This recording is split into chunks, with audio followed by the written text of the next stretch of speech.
Kamusta pong muli mga kababayan? Si Kamanong po, nagbabalik po muli. At samahan niyo po, tayo po yung magkomentuhan dito po sa Tambayan mga kabayan. Mag-umpisa na po tayo. Komentuhan po natin. Ito pong Malacanang sa pangunguna po ni Ralph Recto mga tambay. Ayon po sa kanila, hindi po kami titigil. Di po kami nagpapahinga. Hindi na kami natutulog. Hindi na kami kumakain. Ang tanong, bangag ba kayo? Mga kababayan, ito po, pakinggan po natin ang pahayag po nila at komentuhan po natin, mga kababayan. Hindi na raw sila tumitigil. Bumuelta Malacanang sa payag ni Vice President. Alam po ninyo, ang presidente po, ang aking natural alarm clock. Bago po tumilaok ang manok, may mensahe na sa aking cellphone. At sa gabi naman, tulog na ang mga anghel. Sige pa rin padala ng komunikasyon. Bago sumikat ang araw, naghahanda na sa kanyang mga inspeksyon na mga programa na hatid ay ginhawa at biyaya sa tao. Nilalagare ang buong Pilipinas. Walang tigil ang Ronda Serbisyo. Kahapon, siya'y nasa Nueva Ecija upang magpasinaya ng mga pabahay. Noong Miyerkules, biyaheng Pangasinan naman siya.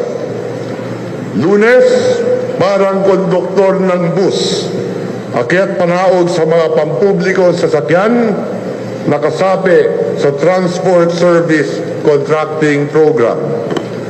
Noong April 17, umakyat ng Benguet, ininspeksyon ang bagsakan ng gulay at nagdispatcha pa ng mga bus na lulan ay gulay na ipapamahagi ng libre sa Manila.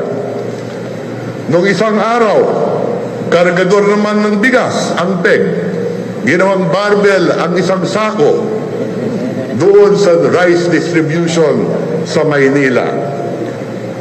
Noong Abril 9, nagbilad sa araw sa tuktok ng Mount Samat. At yan lang ang outdoor component ng kanyang pang-araw-araw na pagganap sa kanyang mga tungkulin. Kung nasa palasyo, hindi naman mapakali ang master of multitasking. Kaliwat kanan ang mga pulong. He reads the fine print of reports and the impact of big projects writ large. Tingin ko nga, inuunan pa sa gabi ang mga ulat. Kaya hindi po yan ang diskarte ng isang lobat na leader. Tulad ng paninira ng kakarampot na lagtutay ang mga isip. This is a high-energy presidency of a healthy leader. Walang wheelchair, walang tungkod, at hindi uugod-ugod. Mahal na Pangulo, sinabi ko ito kasi dito sa Batangas, kilala ang tao sa dalawang bagay. Pagiging prangka at masipag. Hindi uso rito ang puro satsat at salita. Ang mahalaga, may gawa, may resulta na nakikita. Hindi po kami magpapahinga, hindi na kami natutulog, hindi nakakain. Asahan ninyo, sa susunod na budget, lalakihan pa namin ang pondo para dito. Alam po ninyo, ang presidente po, Yan po mga kababayan, lalakihan pa daw ang budget. Hindi na natutulog. Hindi na kumakain, mga kababayan. Pero nagtatrabaho. Bakit kaya? Ang gumagawa lang yan, mga kababayan, yung napakalakas daw at hindi na natutulog, hindi pa kumakain.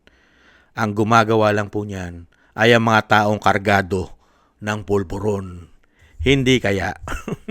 Sa sobrang sipag po ng Pangulo, ano po nangyari sa ating bansa? Sa sobrang galing, dahil po si Recto ay hindi po sipsip. Kailanman po ang mga Batanggenyo katulad ni Recto ay hindi po yan sipsip. Mga kabayan, wala po sa mga Batanggenyo ang sipsip. Di umano. Pakinggan po natin ang nangyayari po sa ating bansa. mga kababayan, kung saan po tayo dinadala ng presidenteng walang tulog. Hindi ko naman tinitingnan na absent yun kasi Pilipinas, pasok sa listahan ng mga pinakatiwaling bansa sa Southeast Asia. Ayon sa pinakahuling ulat, ikatlo na ang bansa sa mga may pinakamababang marka pagdating sa transparency at good governance sa rehiyon. Ang grupong Task Force Kasanag hindi na napigilang magpahayag ng matinding pagkadismaya sa talamak na korupsyon. Mula sa flood control projects hanggang sa isyu ng maletang pera. Narito ang balita ni Paul Montibon. Ayon sa anti-corruption group na Task Force Kasanag, sa panguna ng kanilang founder na si Dr. John Chong, patunay ang ulat na ito na malalim na ang problema ng korupsyon na sumasakal sa ekonomiya ng Pilipinas at sa tiwala ng publiko. Sa pinakahuling Corruption Perceptions Index ng Transparency International, nakapagdala ang Pilipinas ng humigit kumulang 33 sa 100 na marka, dahilan upang mapabilang ito sa mga bansang may mababang performance sa ASEAN pagdating sa transparency at good governance. Dahil dito, inilagay ang bansa sa ikatlong pwesto sa hanay ng mga sinasabing pinakatiwaling bansa sa rehiyon, kasunod ng Myanmar at Cambodia. Nalulungkot tayo, sir, no? Yan ang ating reactions. Napakalungkot at naiinsulto tayo. Dahil una-una, we are the most Christianized country, no? In the whole Asia, according to the late Pat John Paul Sican. At hindi lang Christianized country. Maraming mga tatalinong Pilipino at marami ring matitinong Pilipino. At yan nga ang Nakakalungkot, ano? Dahil ang gobyerno po ang hindi matino. Yan po ang nangyari. Marami pong magagaling na Pilipino, kaya nga po tayo kinukuha na ibang bansa para magtrabaho sa kanila. Dahil marami pong magagaling na Pilipino, matitinong Pilipino. Kakaunti lang po ang mga bulok na Pilipino. Napunta pa yata sa Malacanang, di umano. Ngayon, nakakahiya, no? Kung magmalaki ang Malacanang, ipinagmamalaki ni Recto na wala na silang tulog, wala na kain. Parang bansa ay madala po sa sinasabi nilang napakarami lang programa. Pero ang bansa, saan po pinulot? Sa buong Southeast Asia, pangatlo tayo sa most corrupt. Nangunguna, Myanmar, Cambodia, pangatlo ang Pilipinas. Pero hindi naman po nila ibabalita yan. Never nilang ibalita yan, mga kababayan. Kaya nga po nagtataka si Kamanong ang Pangulo po hindi natutulog. Hindi na po natutulog. Napakasipag magtrabaho. At ang trabaho ay ginagawa ng unan.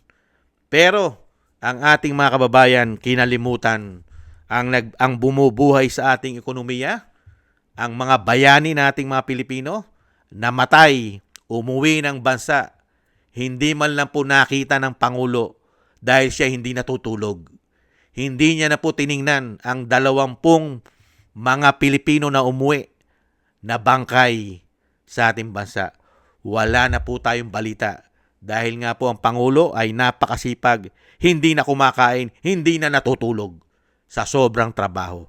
Napakahusay po nila pagdating po yata sa kasinungalingan. Ito po mga kababayan, balik tanaw po natin.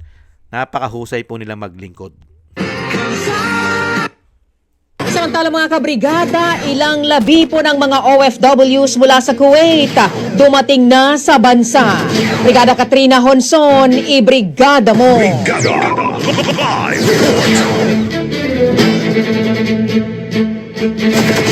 Brigada Balita Nationwide. Ang 20 labi ng mga Pilipinong OFW mula Kuwait kaninang madaling araw, April 15, kasabay ng 321 ng mga Pilipino sakay ng Kuwait Airways Flight KU417. Hindi pa naman nilinaw sa ngayon ng Overseas Workers Welfare Administration o Department of Migrant Workers ang sanhi ng kanilang pagpanaw. Sa pangunguna ng OWA at katuwang ang iba pang ahensya ng pamahalaan, inasikaso ang pag-uwi sa mga labi upang maihatid ang mga ito sa kanilang mga pamilya ng may dignidad. Nakikiramay ang mga kinatawan ng DMW at OWA sa mga naulilang pamilya habang patuloy na nagbibigay ng suporta sa gitna ng pagdadalamhati. Hiniling naman ng mga kaanak. Grabe na mga tambay, hindi po natin nakitang inireport po yan ng Pangulo na sobrang sipag at kung saan-saan daw po nakakarating sa sobrang sipag po sa paglilingkod.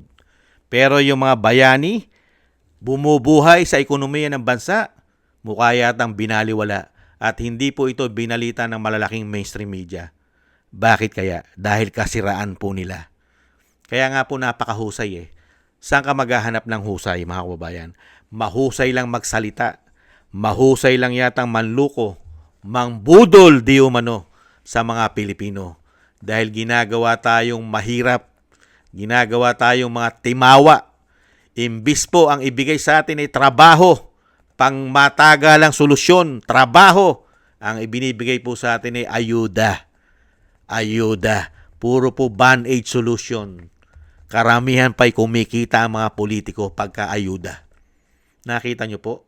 Kakarampot. Pag naubos na ang ayuda nila, mahirap pa rin po ang bansa. Nahandyan pa rin po ang kahirapan dahil kakulangan sa trabaho. Napakataas pa ng bilihin at mga bayarin natin. Kaya nga po nakakalungkot sa kabila po ng news blackout, pagdating po sa problema ng bansa, news blackout po, di umano sila. Hindi po ba? Dito lang sa OFW, news blackout po yata dyan ng malalaking mainstream media, di umano. Lalong-lalo po sa issue ng korupsyon. Pangatlo na po ang Pilipinas sa buong Southeast Asia na most corrupt. News blackout po dyan. Sila yata ang malalaking mainstream media. Lalong-lalo po yata ang palasyo. Kasiraan po nila yan. Hindi nila ibabalita yan. Hindi po ba? Kaya mga kababayan, nakita nyo po ang pagkakaiba ng mga taong sinungaling na hindi na kumakain at hindi natutulog dahil sa pagtatrabaho. Samantalang sa kabila nun, pinupuri nila ang kanilang mga sarili, pero sa kabila nun, ang mga tao naghihirap, nagugutom at galit pa sa kanila. Mapapamura ka na lang. Hindi po ba? Mapapamura ka na lang. Talagang kaya at talagang gustong-gustong lukuhin at bilugin ang ulo ng mga taong bayan sa ganitong sitwasyon.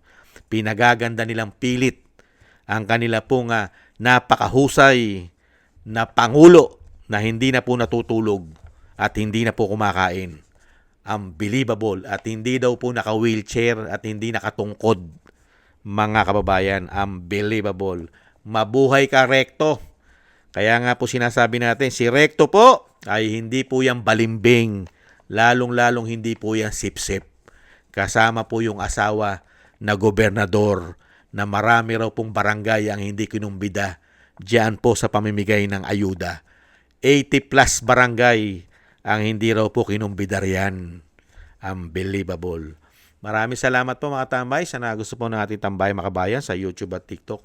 At ganoon din po sa inyo pong lahat na tumatangkilik. Siyempre po sa mga nagko-comment, like, share, subscribe. Mabuhay po kayo. At thank you rin po sa mga nagbibigay po ng tulong at biyaya. Shoutout po kay Eric Hershaw ng Canada, Tatay Nick ng Canada, Mila Yi,